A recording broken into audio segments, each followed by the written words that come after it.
Hello everybody, and welcome back to OMB Reviews. I am the critic who is a cynic. Hope you're doing well, and today we'll be doing a review of the new film from Clint Eastwood called Cry Macho, which is available on HBO Max and in theaters. But before going any further, please make sure you smash that like button, light up that fire button if you're watching over on Odyssey, and also make sure you subscribe to the channel with that bell notification turned on. That way you know every time a new video or live stream goes live on the channel. So this is the latest film from Clint Eastwood, who even in his early 90s is still going as a filmmaker, as a director, actor, producer, and he has had hits and misses, especially in the later part of his career.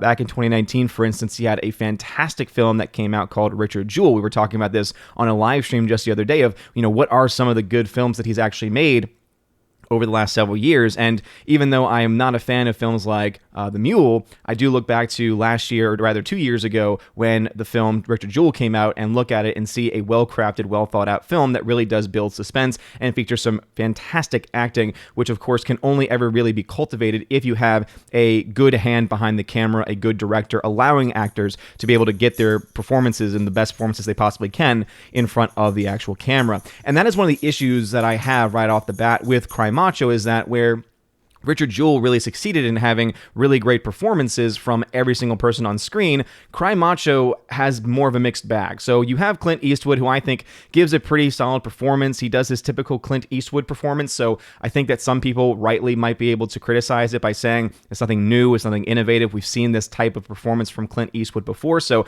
how much real I guess you say how much real attempt or how much real effort is it really for Clint Eastwood at this point to do a role that he's done, or at least a personality that he's done several times before? And I think that that is a legitimate criticism to bring up.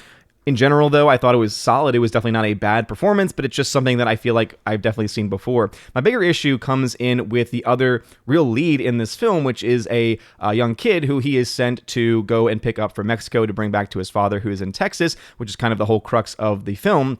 And so you need to have a young actor there who can really hold their own with the likes of someone like Clint Eastwood. And unfortunately, the young guy that they were able to get for this role just really is green in a lot of different ways. And obviously, when you're a younger actor, you don't have, just by rule, a lot of experience under your belt. But we also know that there are a lot of younger actors that have existed throughout the history of Hollywood that have been able to give really incredible moving performances. And this, unfortunately, is just not one of them. It's again, something where you're seeing someone trying to give the best performance that they possibly can, but in the end, it's just not all that compelling. You don't really feel the emotion of this character who has been really used by his really both parents in this situation, right? Because he's been living with his mom in Mexico, who really is caring more about money and power than about his own well-being.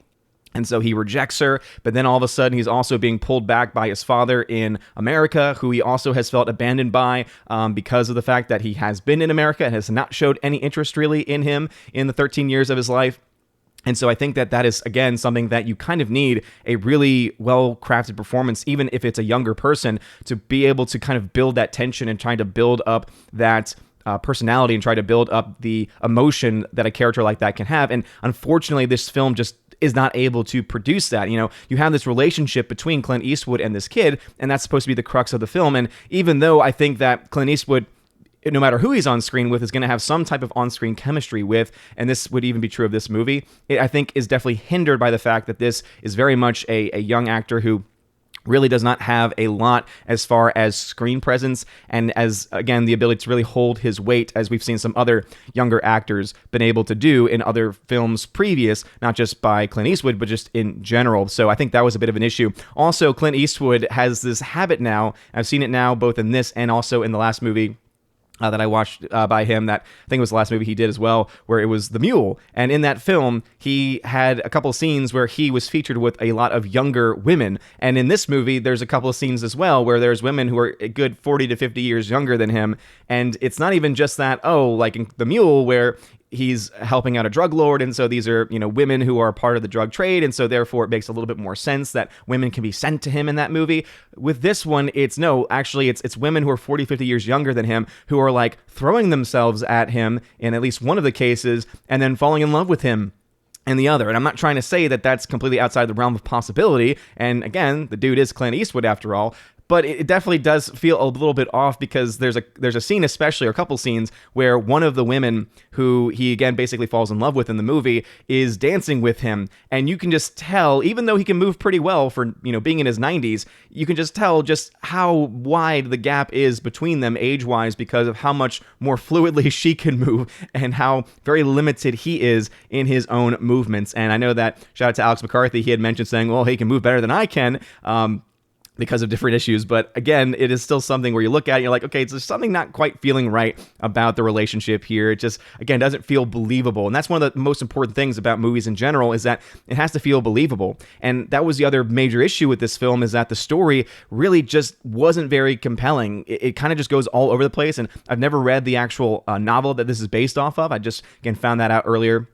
That this is based off of a novel from 1975. But what I can say is that at the very least, the movie adaptation, there doesn't ever feel like there's any stakes. It never feels like there's any situation that any of these characters are in where I feel like they're in trouble, where I feel like they are not going to make it. It's just, again, there's no real tension being built throughout the movie. There's no climax of the film where the characters have to deal with the situation and get out of it, and it leads to a happy ending. Instead, it's more of this moment of fits and starts, where there's a couple of moments of so-called tension, but then even in those moments, you don't really feel like anything bad is going to happen. And I guess you could argue that there is this one last moment of, oh man, now they're in trouble, and then as soon as it starts, it's over. So it's even then not really much of a climax at all, and you're not really feeling like this story is reaching any points of tension. And with a movie like this, especially when, again, someone trying to get a kid from Mexico to Texas to try and flee from a power-hungry mom to bring back to a father who's just as power-hungry, you start to realize that there's a lot of tension that can be built there. There's a lot of really good storytelling. But in the end, what they end up doing is spending the vast majority of the movie in this one town where Clint Eastwood is falling in love with this woman, and it's not very believable. And some might say, oh, this is kind of a typical, Western style or Western, type story. And you might be correct to some extent, but it also doesn't really feel like a Western. It doesn't have the other typical Western tropes that would make sequences like that feel a little bit more organic. And again, it just kind of feels like this random collaboration, or this random, putting together of different ideas and different scenes that come out into a film called Cry Macho. And it's really sad because the ending of the film, it just kind of ends. So you don't really even have any type of dramatic ending or any type of emotional payoff even. So the movie ends, you're just like, oh, okay. So that movie happened, and I don't really care much about what happened. So the screenplay, I think, was probably one of the weakest parts of this movie. And obviously the direction, it's a hit or miss, because there's some performances that are pretty good. There's some really cool sequences as far as the overall look and feel of the movie is concerned. I thought that the choosing of, obviously, shooting on location, or at the very least shooting at places that look like they're on location in Mexico, was a pretty cool thing. I think most of the film took place in New Mexico as far as the filming is concerned. But I think that also the cinematography was pretty solid, was very passable. Again, nothing really revolutionary. So even in all of the other, objective elements, whether it's cinematography, lighting, music, all of them were fine, right? All of them were okay. But it really, I think, really gets hurt by the story, or really the lack of good storytelling. And also just, again, this whole concept that the whole movie called Cry Macho, because there's this chicken, this rooster, who's called Macho. And so this kid has this chicken this whole time, this rooster that is called Macho, because he is into, these cockfighting, essentially is what he's into. And so this cockfighting chicken, who also tends to be a very, chill chicken the rest of the time, which again also doesn't really make a lot of sense there. Again, called Macho. And then I guess the entire point is that at some point in the movie, he then looks at Clint Eastwood's character and says, oh, that's Macho. And it's like, okay, so that's the connection with again, it was just, I feel like even just based on the title and based on the story itself, there's just a lot of opportunities that were there that were easily missed because of the lack of really well done, well crafted, well paced storytelling. So overall, I'm gonna have to just give this movie a C-, to be perfectly honest. I don't really think it's a film that is one of his best. I look back to a film like The Mule, for instance, which is also a C-level film, and yet I think that film, even itself, story-wise, was a little bit better as far as being a little bit more coherent or connected, and that is not really saying a whole lot about that movie necessarily. But I just found myself really, struggling to find a lot to really enjoy in this film. It's not a film that I ever feel the need to go back to. There's no real rewatchability to this movie, and the movie itself, just even on first watch, is lacking in a lot of ways. And when you look at the fact that this film did get released same day on HBO Max, made $4 million in its opening weekend, cost around $33 million as well. I mean, theoretically, it could make some money back, maybe, but I don't see a lot of people buying this movie on Blu-ray or 4K, and so if it even gets a 4K release. And so I think because of that, there are questions that should be raised about whether or not we are getting close to the end of Clint Eastwood's career. I think that that's something that's been asked. It's asked every time he does a movie because of how old he is, but I think that a film like this, especially where the ending is what it is, you start to kind of wonder, okay, is this kind of his indication that he's ready to ride off into the sunset? Because that's kind of the mindset that the film really has at the very end, is how you are left basically just looking into him, having this random ending just come about for very little reason and without a lot of buildup. And so as you can see, there's no real announcement of other films in the works. As I mentioned before, Richard Jewell was a fantastic movie.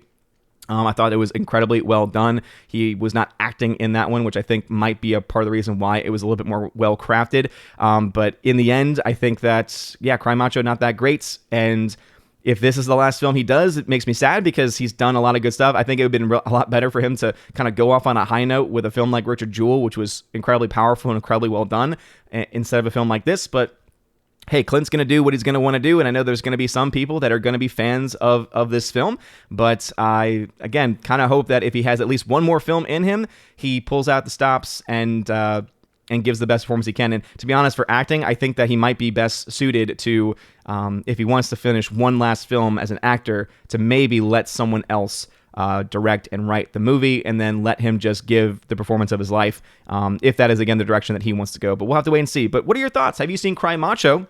Let me know your thoughts in the comment section below. If you like this video, smash that like button, light up that fire button. If you're watching on Odyssey, you're all amazing and beautiful people. I hope you all have a wonderful rest of your day. And as always, God bless.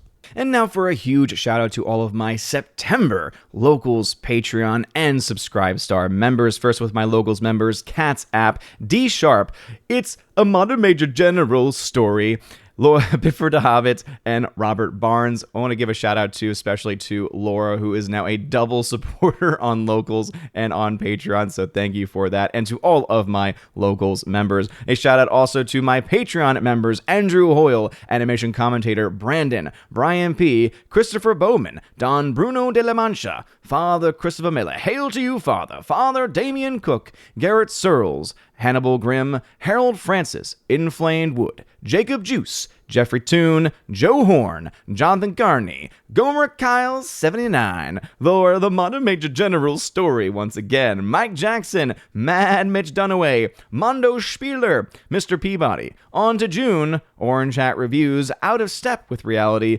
Priscilla Hall, Rosetta Ullen, Teresa Martin, Theodore Bendon, Tina Bojan, and Tina B., the Empress of the Universe. And a shout out also to my Subscribe Star members, The R, Fast Reaction, Nosferatu Gatsu, John B., Perpetual Punster, Mr. Roy, Glinzer, J. Alex McCarthy Jr., Dean Heiss / the new number 2, J-Rod the Beer Guru, and ZK Man. Thank you all very much for supporting the channel. And I want to give a huge shout out to new members, one-time supporters over on Locals, Kara Tharp, K Tharp 56, and Brett D 90. Thank you again for being a one-time supporter over on Locals, and also to my newest Patreon member, Stan Gunovic. And hopefully I pronounced that correctly, but thank you for being my newest members.